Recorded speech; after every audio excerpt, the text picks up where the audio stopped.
Steve D'Antonio here with another one of our technical instructional videos. Today I'll be talking about corrosion, different types of corrosion that you might encounter on your boat, how those corrosion processes occur, and how you can prevent them and how you can prevent the damage that occurs from them.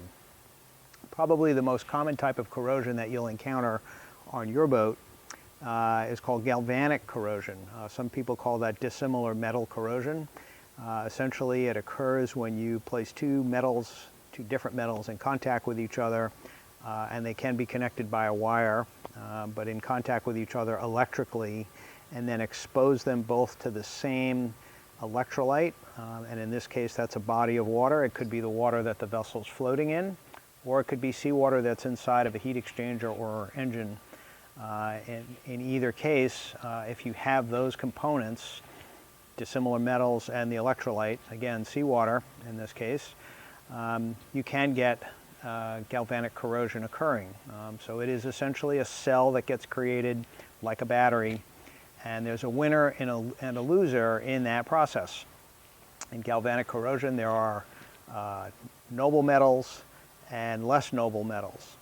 So for the example of where I'm standing right now, we've got an anode here which appears to be made out of zinc. It could be aluminum, it could be magnesium, but in most cases it's zinc. Aluminum and magnesium, or rather aluminum and zinc, can be used in seawater or freshwater applications. Magnesium can only be used in freshwater applications. So again, this is probably zinc, could be aluminum. Either one of those would be acceptable for a freshwater or seawater application. This is an example of galvanic corrosion. It's an example of the good kind of galvanic corrosion, because what this zinc anode is doing is sacrificing itself to protect other underwater metals to which it's connected through the vessel's bonding system. So some common galvanic corrosion scenarios might be the case of a propeller that's made out of manganese bronze. Manganese bronze is an alloy that is made up of copper and zinc. If that is connected to a propeller shaft that is a proprietary stainless alloy like AQ19 or AQ21, the propeller shaft material is more noble, the propeller is less noble, so the propeller will be the loser in that scenario, in that galvanic corrosion scenario. And the way to offset that loss is to protect those two metals with a sacrificial metal that is less noble than both of them. Again, in this case, that could be zinc or aluminum or magnesium if it's a freshwater only application. When an anode is connected to that pair of metals, it will sacrifice itself to prevent corrosion from occurring to the propeller. In the case of the propeller, in the case of manganese bronze in particular, when that corrodes, that is yet another type of corrosion called dezincification, where zinc corrodes out of the propeller's manganese bronze alloy. Essentially, again, zinc and copper is used in that alloy. When dezincification occurs, the zinc alone corrodes out and often leaves behind a porous, weakened, and usually pinkish in color surface. So if you see a pinkish hue on an underwater metal, again, often a propeller, but it could be other underwater metals as well, that's often an indication of dezincification. It's not good, it weakens the metal and can lead to failure. It's easily prevented if you protect with an anode, what in the industry we call cathodic protection, when you attach a metal that is less noble and sacrificial to other metals that you're trying to protect. That can be done directly. In the case of a propeller, it might be an anode that's attached to the propeller shaft, or an anode that is installed on the prop nut, proprietary prop nut that's designed to accept an anode. Or it can be done remotely, again, in a case like this where you have a large sacrificial anode that's on the transom of this vessel, but it could be anywhere on the bottom, connected to those underwater metals via a bonding system, essentially wires. The anode will protect any of the underwater metals that are part of that bonding system. if you have underwater metals that are not part of the bonding system, they're not connected to the bonding system. Again, that could be a propeller and a shaft, for instance. Could be a rudder, like the one shown here.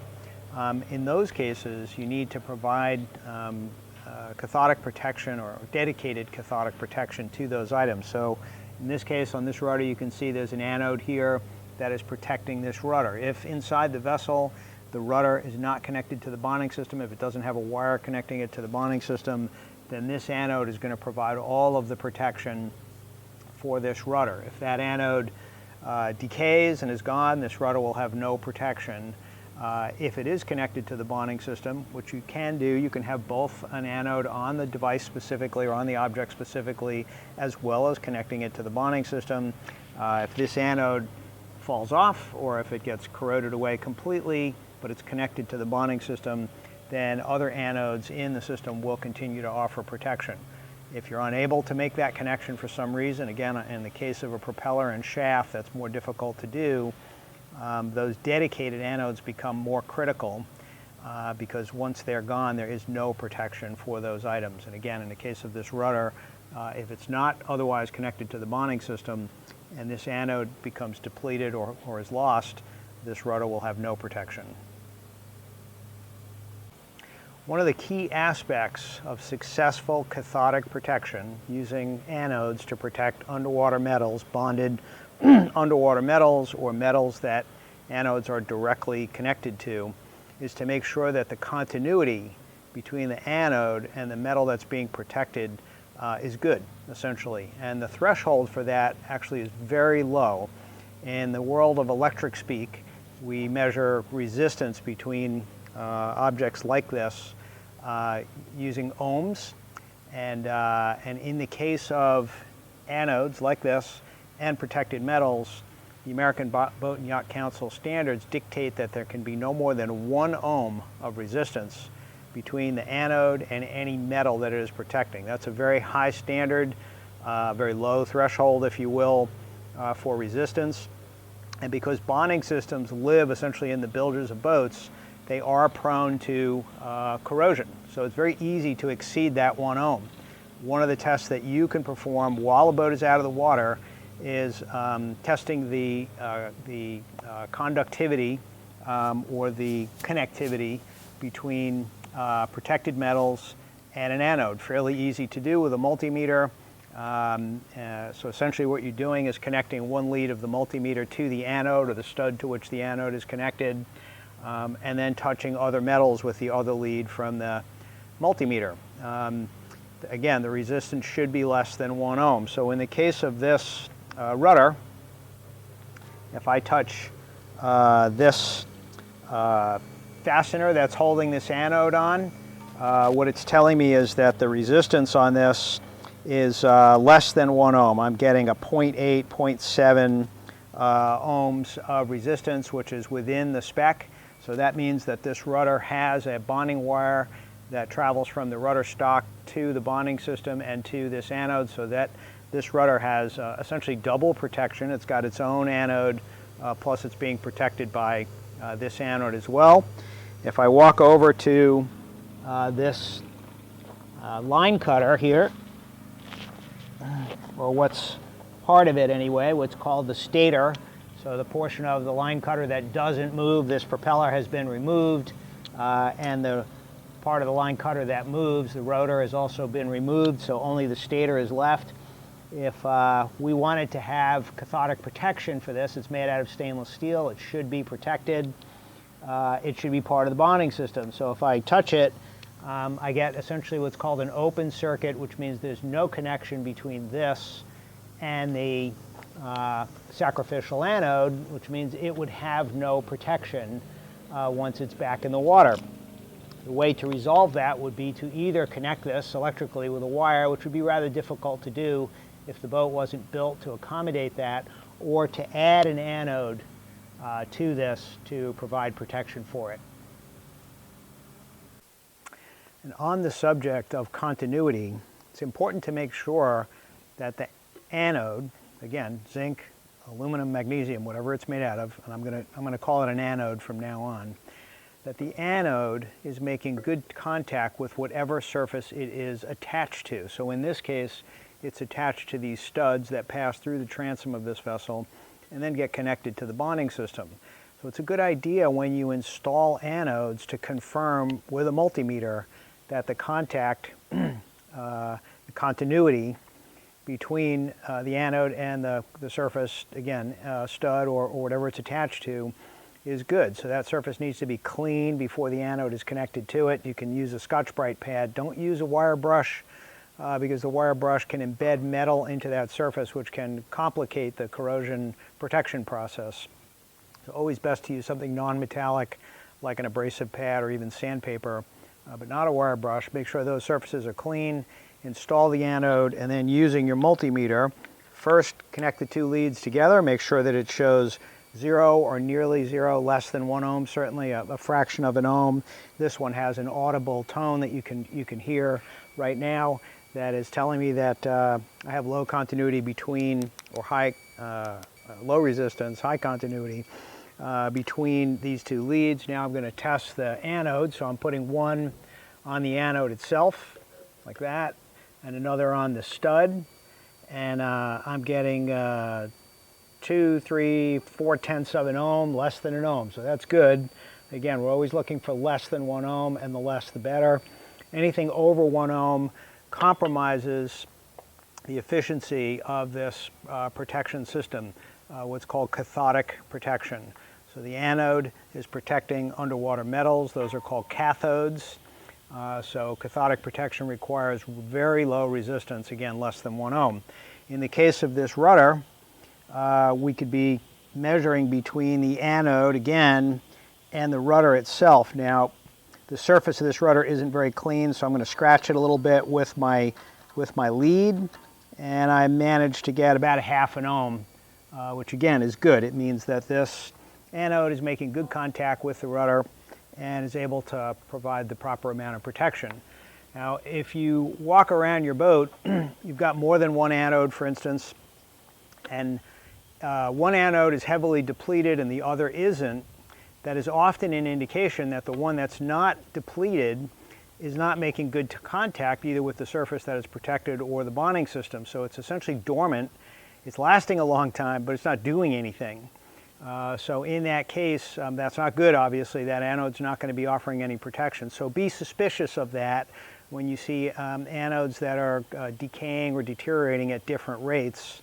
It's often an indication that something is wrong. Again, an anode on a rudder like this, if this lasted a very long time, a year or more with very little decay, I'd be suspicious that it's actually making good contact with the rudder and probably not meeting that sub 1 ohm requirement. Question I'm often asked when it comes to cathodic protection is, can you overdo it? Can you have too much zinc, essentially, on a boat? And the short answer is you can. In some cases it can be harmful. In other cases it's not harmful except to the paint. On a fiberglass boat, if you overprotect, you will create an alkaline solution around bonded underwater metals. Anything that is submerged and connected to the bonding system that is also connected to an anode.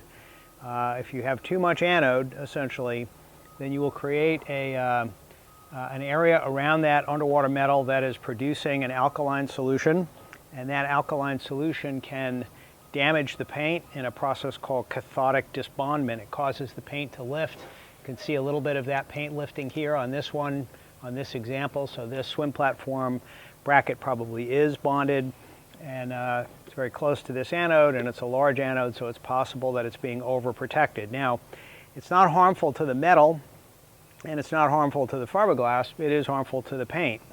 And so you can end up with paint failure around those underwater metals and then barnacles growing on them like these are on this hardware here right now.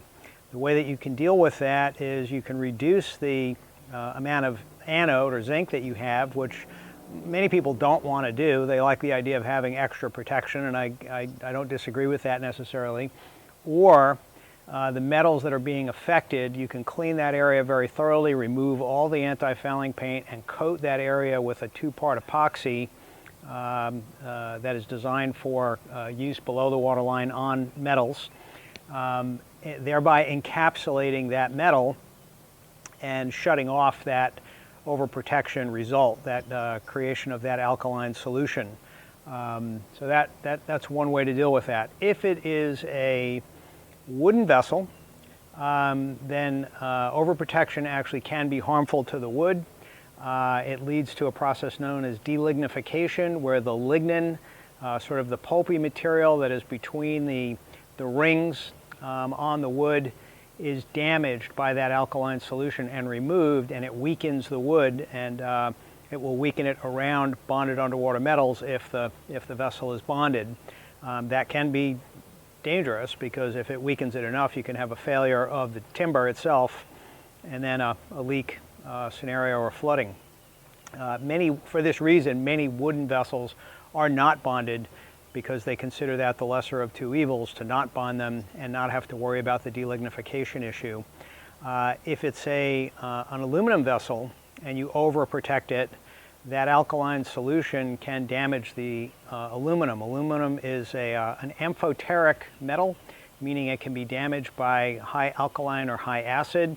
In this case, high alkaline, because that's what's produced around the protected surface. So it's very important to not overprotect an aluminum vessel,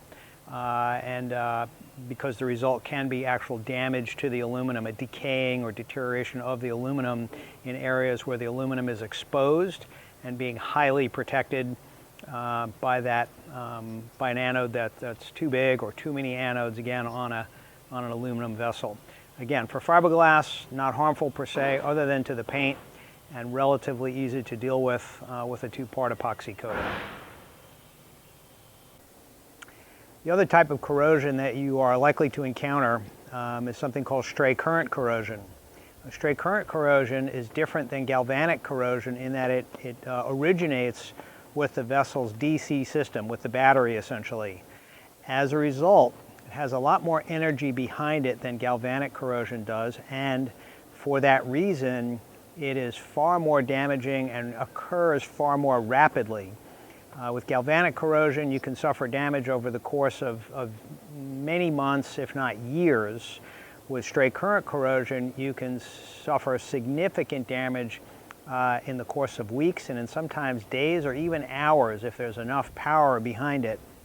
So how does this occur? If DC positive current leaks into the bilge water, or leaks into the bonding system and enables that current to travel through the water, it can do damage to underwater metals, again, often very rapidly. So propellers, through-hole fittings, struts, anything that's below the waterline that's metal is potentially subject to this type of corrosion. It's not easy to prevent. You can't prevent it with an anode, a zinc, because the zinc or anode, whatever the material is, would be consumed by it very rapidly, and then there would be no protection. Really the best way to prevent stray current corrosion is with really good ABYC, American Boat and Yacht Council, compliant wiring practices, particularly DC wiring that is in and around the bilge or close to bilge water, especially bilge pumps, float switches. Any wiring that is close to bilge water or in the bilge is a potential source of stray current corrosion. Now, let me bust a couple of myths on this subject. First of all, bonding systems are actually beneficial in preventing stray current corrosion, because if you do have current leaking into bilge water or into the bonding system, in theory, it should blow a fuse or trip a circuit breaker, because it's returning to that source, the battery, via the bonding system.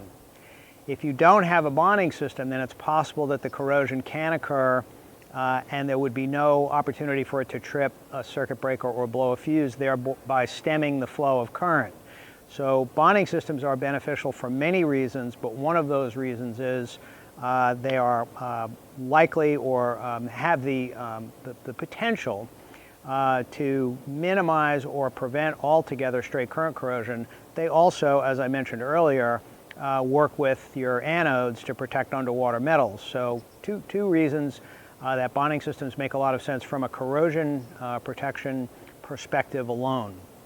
The other sort of myth that I frequently hear is the hot marina myth. I'm sure many of you have heard that phrase, that somehow when you pull your boat into a marina, it's going to damage the anodes or your underwater metals, or rather it's going to consume the anodes or damage your underwater metals very rapidly, and it's somehow the marina's fault that this is occurring because there's electricity leaking into the water in that marina. Let me make this clear. The vast majority of stray current corrosion scenarios are DC in origin. Again, they come from a battery or a battery charger.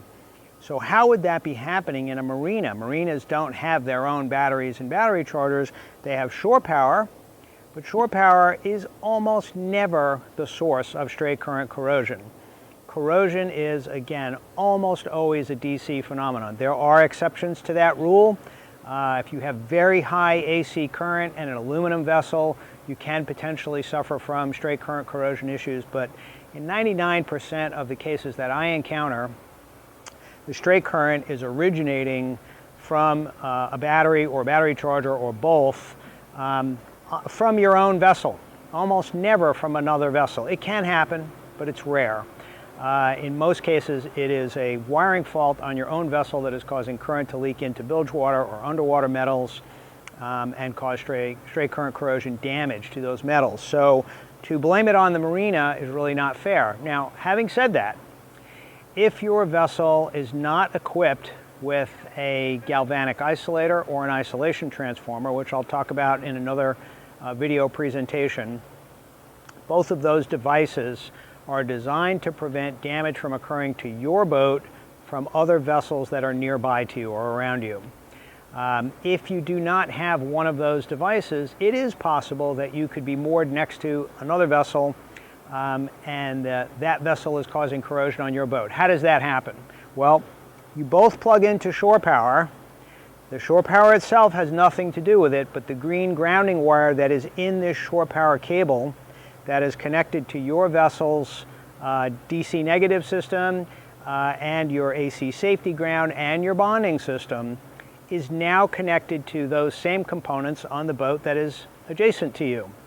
If that boat hasn't had its anodes changed in 2 years, your anodes are now protecting that boat via the green grounding wire inside the shore power cable. The shore power doesn't even need to be on for this to be occurring. It simply needs to be plugged in. The moment you plug in, all those grounded objects on your boat are now connected to all the grounded objects on every other boat on the dock.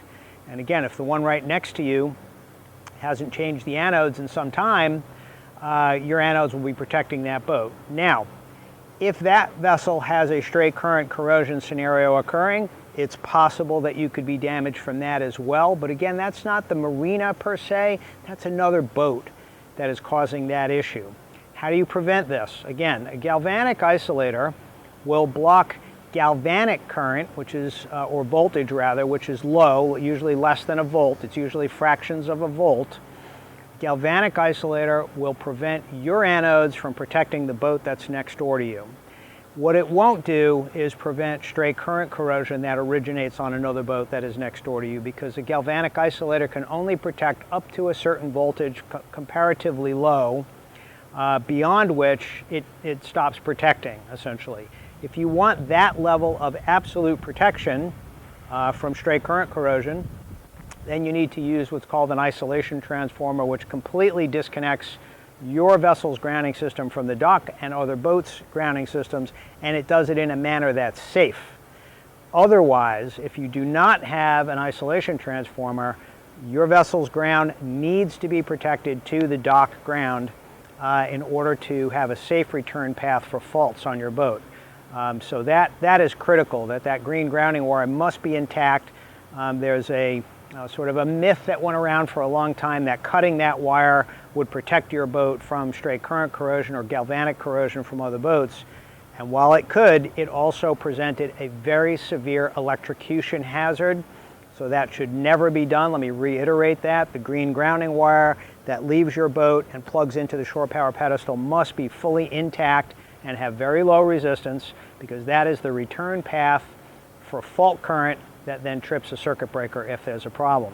The only way to safely isolate your vessel from all other vessels around you from both galvanic and straight current corrosion is by using an isolation transformer. In 9 out of 10 cases, boats do not have isolation transformers. They do have galvanic isolators. That protects you from most of the type of corrosion that does occur. Again, galvanic corrosion, which is why it's called a galvanic isolator, wherein your vessel's anodes would be protecting the anodes of a vessel next to you. That's the most common type of scenario that will occur if you pull into a marina and you're next to a vessel that has not had its anodes maintained. A galvanic isolator will prevent that from happening. It's relatively inexpensive and relatively easy to install. Isolation transformers, on the other hand, are more expensive, much larger, much heavier, and more complex to install. But again, if you want that absolute protection, that is the way to do it. I'll go into more detail about isolation transformers in another presentation. There are 3 primary anode materials that are used in marine applications for corrosion prevention. Those are zinc, which is the most common, and it can be used only in seawater. There's aluminum, which is growing in popularity primarily because it can be used in seawater, brackish, or in freshwater equally as effectively. And then there's magnesium. Magnesium can only be used in freshwater applications. If it is used in seawater applications or brackish applications, it will overprotect and cause the problems that we discussed earlier with cathodic disbondment or damage even to aluminum hulls or wood hulls. So magnesium should only be used in pure freshwater applications. Seawater applications, brackish water applications can use zinc or aluminum. With the advantage being for aluminum that it works in any water, fresh, brackish, or salt. Personally, I prefer aluminum anodes. I think for that reason alone, the fact that they could move in and out of fresh water without having an issue is enough reason to use them. But there are other advantages to using aluminum as well. Now, on this vessel, this is a perfect example of a zinc anode that has been exposed to fresh water, and when that occurs, when zinc is placed in a freshwater environment, it develops what's called the calcareous coating, which is this white dusty material, now dusty, that has coated this entire anode and essentially put it to sleep. This anode is doing nothing now because of this coating, even when it moves back into salt water. In freshwater, zinc anodes don't work very well, and once this coating develops, again, it pretty much puts them to sleep. They're dormant and no longer functional.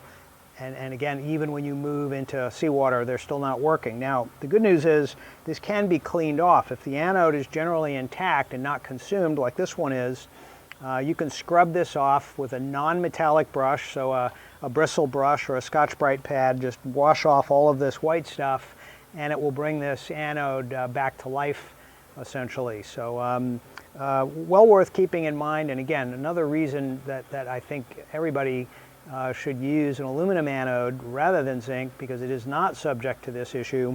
And the price is about the same. It varies with the price of metals on the open market, but generally aluminum and zinc are roughly the same price for anodes, so there's no real reason not to use it from a cost perspective, and you won't get this type of scenario. Yet another type of corrosion that you might encounter is something called poultice corrosion. This is peculiar to aluminum, and it occurs when aluminum is exposed to stagnant water. So if it's in a situation where water can be trapped against the aluminum, or something is wet and it's leaning up or touching the aluminum, insulation, fabric of some sort, wood even, if it's making contact with the aluminum, then it can lead to this poultice corrosion scenario. How do we prevent poultice corrosion? Well, we prevent aluminum from being exposed to stagnant water. That's the first way to do it.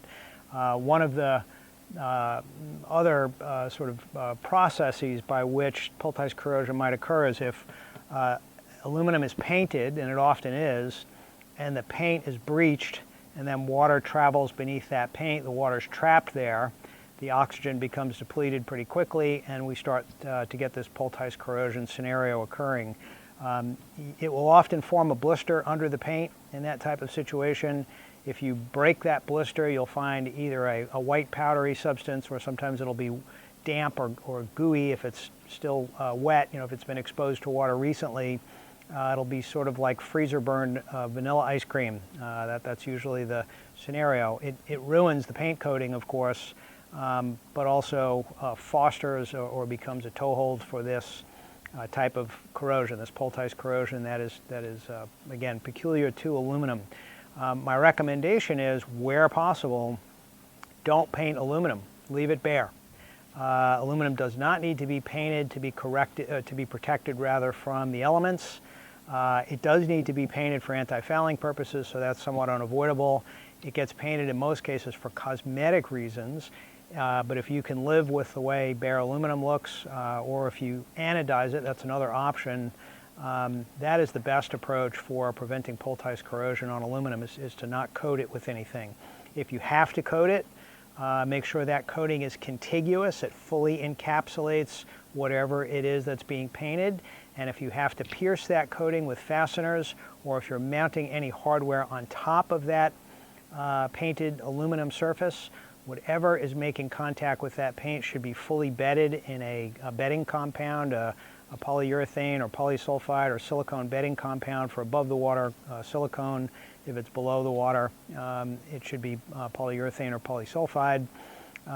The reason for that being that that sealant, that bedding compound, will fill the breach in the paint, because when you install hardware over a painted aluminum surface, it's going to fracture that paint even if it's microscopically and allow water to get in. If you bed it fully, it'll seal that fracture and dramatically extend the life of that coating around that hardware. If you look carefully at poultice corrosion scenarios, you'll notice that in the vast majority of cases, it starts around a breach in the coating. A fastener that's been screwed into a painted aluminum hatch or door, or a latch on a hatch that is painted aluminum, or just damage to that aluminum surface, a chip or a scratch, something's been knocked up against it, a tool, or something's been dropped on it and fractured that paint. So the way to minimize that, again, is where you know that hardware is going to be installed, make sure it's fully bedded. If you see damage to a painted aluminum surface, touch it up as quickly as possible before that poultice corrosion starts. Final type of corrosion that I'd like to talk about is crevice corrosion. That is peculiar to stainless steel.